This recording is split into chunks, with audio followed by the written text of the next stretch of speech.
पहले भी ये वायरस था। इसको हम इन्फ्लुएंज़ा वायरस कहते हैं और इन्फ्लुएंज़ा का ये एक प्रकार है। जिस तरह से कोविड में भी हम देखते थे ना, डिफरेंट तरह के म्यूटेशंस थे, डिफरेंट तरह के स्ट्रेन थे, तो ये इन्फ्लुएंज़ा का एक तरह का वायरस है जिसको हम H3N2 कहते हैं। सर्दी, खांसी, जुकाम, बुखार, गला खराब होना, ये इस तरह के सिम्टम्स। बट उनका स्वाइन फ्लू नेगेटिव आ रहा था, कोविड भी नेगेटिव आ रहा था, पर जब उनका H3N2 टेस्ट करके देखा गया तो पता लगा वो पॉजिटिव। और अभी जनवरी की बात करें तो जनवरी में काफ़ी ज़्यादा केसेस थे, फरवरी में भी देखे गए। इसकी पहली बात। दूसरा, साफ़ सफाई का आप विशेष तौर पे ध्यान रखें। पैनिक होने की ज़रूरत नहीं है, अलर्ट और सचेत रहने की ज़रूरत है। इस तरह से हम कोविड के लिए, क्योंकि ये भी सांस संबंधित वायरल डिजीज़ है, इसके लिए भी सैंपल उसी तरह से लिया जाता है जैसे कोविड के लिए, कि हम नोज़ से सैंपल लेंगे और माउथ से सैंपल, और उसको अलग से मॉलिक्यूलर लैब होती है, स्पेशलाइज्ड लैब, जिसमें कोविड टेस्टिंग भी होता था, वहाँ पर इसकी जांच की जाती है, जिसमें सभी तरह के और भी वायरल डिजीज़, जैसे मैंने आपको बताया स्वाइन फ्लू, और ये सब उस लैब के अंदर इसकी जांच होती है। 4 से 6 घंटे लग जाते हैं इसकी रिपोर्ट आने में। आप देख रहे हैं know the times Punjab Kesari TV. H3N2 को लेकर सरकार काफ़ी गंभीर दिखाई दे रही है। सरकार ने राज्यों के हेल्थ सचिव के साथ बैठक भी किया है और बैठक के बाद कि कई जो गाइडलाइन है वो सरकारों से मांगी गई है, लेकिन हम आपको एक हेल्थ लैब में लेकर चलते हैं जहां पर आपको दिखाते हैं कि इसकी टेस्टिंग प्रक्रिया कैसे होती है, कैसे इससे बचने की ज़रूरत है। आपको बताते हैं कि लैब में देखो जिस तरीके से ये जो है ये वायरस, इसके लक्षण है कि बुखार, गले में खराश, जुकाम, उल्टी दस्त, ये इसके लक्षण जो हैं वो दर्शाए गए हैं। और इसको जो फैलता कैसे है कि एक व्यक्ति से दूसरे व्यक्ति में फैलता है, और जो ड्रॉपलेट्स होते हैं उसमें किस तरीके से ये फैलता है, क्योंकि कोरोना में भी देखा था कि जिस तरीके से जो वायरस है वो एक दूसरे में फैलता था। उसको लेकर क्या सरकार की गाइडलाइन है और क्या कैसे किस तरीके से बचना चाहिए, मेडिकल एक्सपर्ट समीर भाटी से बात करेंगे और किस तरीके से लैब में इसकी टेस्टिंग होती है ये भी जानने की कोशिश करेंगे। समीर जी, पहले तो जानेंगे कि जिस तरीके से ये वायरस एक बार फिर फैल रहा है, क्या है ये वायरस, किस तरीके से फैलता है, ये पहले दर्शकों को ये बताइए। बिल्कुल बिल्कुल, देखिए इसमें दर्शकों को ये बताना चाहूँगा कि कोई नई तरह का वायरस नहीं है, पहले भी ये वायरस था। इसको हम इन्फ्लुएंज़ा वायरस कहते हैं और इन्फ्लुएंज़ा का ये एक प्रकार है। जिस तरह से कोविड में भी हम देखते थे ना, डिफरेंट तरह के म्यूटेशंस थे, डिफरेंट तरह के स्ट्रेन थे, तो ये इन्फ्लुएंज़ा का एक तरह का वायरस है जिसको हम H3N2 कहते हैं। ज़्यादातर अगर हम पहले देखें कोविड से पहले, तो इन दिनों में या फिर हम मानसून के बाद देखें तो ज़्यादा स्वाइन फ्लू के केसेस देखते थे, H1N1 के।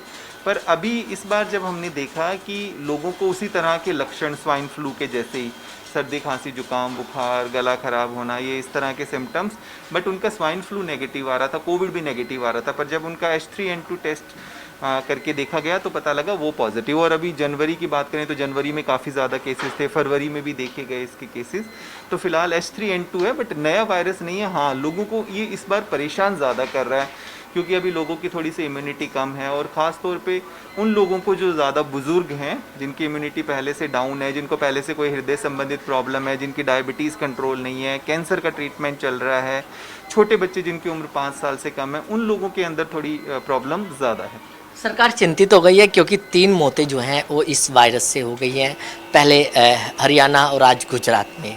तो सरकार भी काफ़ी इसको लेकर चिंता अपनी जो है वो दिखा रही है, राज्यों के जो हेल्थ सचिव हैं उनके साथ बैठकें कर रही है। जी जी बिल्कुल, देखिए सरकार अपने स्तर पर जो भी प्रिवेंटिव प्रोएक्टिव स्टेप लेना ज़रूरी है, सावधानी बरतना ज़रूरी है, सतर्कता बरतना ज़रूरी है, ताकि किसी भी तरह के हम ट्रांसमिशन को रोक सकें। क्योंकि वायरल डिजीज़ कोई भी होती है वो भी संक्रामक होती है, जैसा हम बात करते हैं एक इंसान से दूसरे इंसान तक। तो सरकार का काम है अलर्ट करना, अवेयर करना, तो वो ज़रूरी है करना। बट यहाँ पर सबसे ज़्यादा महत्वपूर्ण लोगों को ध्यान रखने की ज़रूरत है कि इसमें जैसे हम कोविड के समय जो बात कर रहे थे, कोविड अप्रोप्रिएट बिहेवियर, उसी तरह की हमें प्रिकॉशन, सावधानियां लेने की ज़रूरत है, जिसमें ज़रूरी है कि आपको जो मैंने लक्षण बताएं उस तरह के कोई भी लक्षण, अगर आपको गला ख़राब है, आपको बुखार है, आपको बॉडी एक, शरीर में दर्द हो रहा है, इस तरह के कोई अगर आपको लक्षण दिखते हैं फ्लू के, तो आप अपने आप को आइसोलेट कर लें, क्योंकि अगर आप आइसोलेट नहीं करेंगे तो वो आप दूसरों को भी स्प्रेड कर सकते हैं, पहली बात। दूसरा, साफ़ सफाई का आप विशेष तौर पे ध्यान रखें। हैंड वॉशिंग खास तौर पे, हाथों को अच्छी तरह से आप वॉश करें, अच्छी तरह से धोएं। खाली सैनिटाइज़र लगाने से काम नहीं चलेगा, साबुन से आपको हाथ धोने की ज़रूरत है। आप किसी इंसान से हैंडशेक करते हैं, जैसे हम कहते हैं हाथ मिलाना, कोविड में हमने मना किया था, तो उससे भी अगर वो व्यक्ति संक्रमित है तो आपको फैल सकता है। तो ये छोटी छोटी बातों का आपको ध्यान रखने की ज़रूरत है। और इसके अलावा जैसा मैंने बताया, जिन भी लोगों को कोई अन्य गंभीर बीमारियां हैं, जो बुज़ुर्ग लोग हैं, अगर उनको कोई लक्षण आते हैं तो उनकी जांच ज़रूर करा लें, क्योंकि जांच से ये पता लग जाएगा कि वो किसी तरह के वायरस की बीमारी से ग्रसित है या नहीं है। गले में ज़्यादा इफेक्ट कर रहा है लोगों को, खांसी बलगम बहुत मतलब कि ज़्यादा इफेक्ट कर रहा है इसको बिल्कुल लेकर। बिल्कुल, आप ठीक कह रहे हैं। इस बार जितने भी लोग ज़्यादातर आ रहे हैं उनको एक तो गले में प्रॉब्लम हो रही है, और इसके अलावा अगर हम बात करें तो उनकी खांसी लंबे समय तक जा रही है। तो इसका, क्योंकि ये भी एक रेस्पिरेटरी वायरस है, जैसे कोविड में भी हमने देखा था ना, ये भी हमारी सांस संबंधित जो प्रॉब्लम है वही क्रिएट करता है। तो सिंपल सी बात है कि इसमें अगर आपको इस तरह के कोई भी लक्षण दिखते हैं, आप रेस्ट करिए, हाइड्रेशन पूरा रखिए, गर्म चीज़ों का आप सेवन कर सकते हैं, डॉक्टर से संपर्क करें, पर बिना डॉक्टर के कंसल्ट करे हुए कोई भी आप ओवर द काउंटर मेडिसिन ना खाएं, क्योंकि कई बार लोग एंटीबायोटिक खाना शुरू कर देते हैं, उसका इसमें कोई बहुत अधिक रोल होता नहीं है।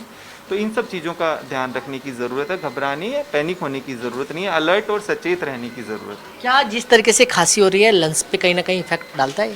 हाँ, ज़्यादातर केसेस के अंदर इसका देखा गया, और पहले भी जब हम देखते थे इसके जो पॉजिटिव आते थे, ये सिर्फ अपर पार्ट को ही अफेक्ट करता है, मतलब आपका गले तक, है ना। लंग्स में बहुत कम केसेस के अंदर पहुंचता है। बट हाँ, कुछ कुछ लोग ऐसे हैं जिनको पहले से कोई लंग संबंधित प्रॉब्लम है, तो उन लोगों के लिए ये लंग को भी कर सकता है। जैसे कोविड में भी हमने देखा था कि कोई वेरिएंट था जो सिर्फ आपके अपर पार्ट को अफेक्ट कर रहा था, और डेल्टा वेरिएंट आपके लंग्स को, तो उस तरह से उतना घातक नहीं दिख रहा है। अगर हम देखें तो लंग्स में बहुत कम केसेस है जिनको लंग्स में भी अफेक्ट कर रहा है। टेस्टिंग प्रक्रिया क्या है इसकी अगर बात करें तो?